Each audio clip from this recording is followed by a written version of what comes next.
How to appear offline on EA Games. Hi everyone, welcome back to Crazy Gamer.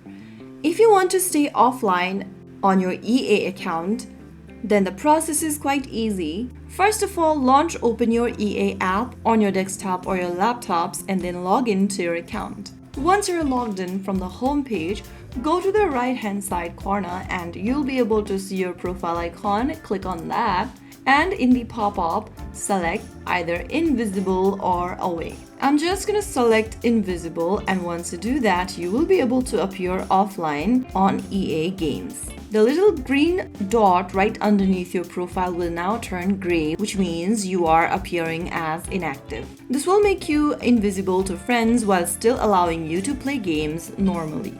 So that's how you easily appear offline on EA Games. If you found the video helpful, don't forget to like, share, and subscribe to our channel. I will be back again in the next video. Stay tuned till then.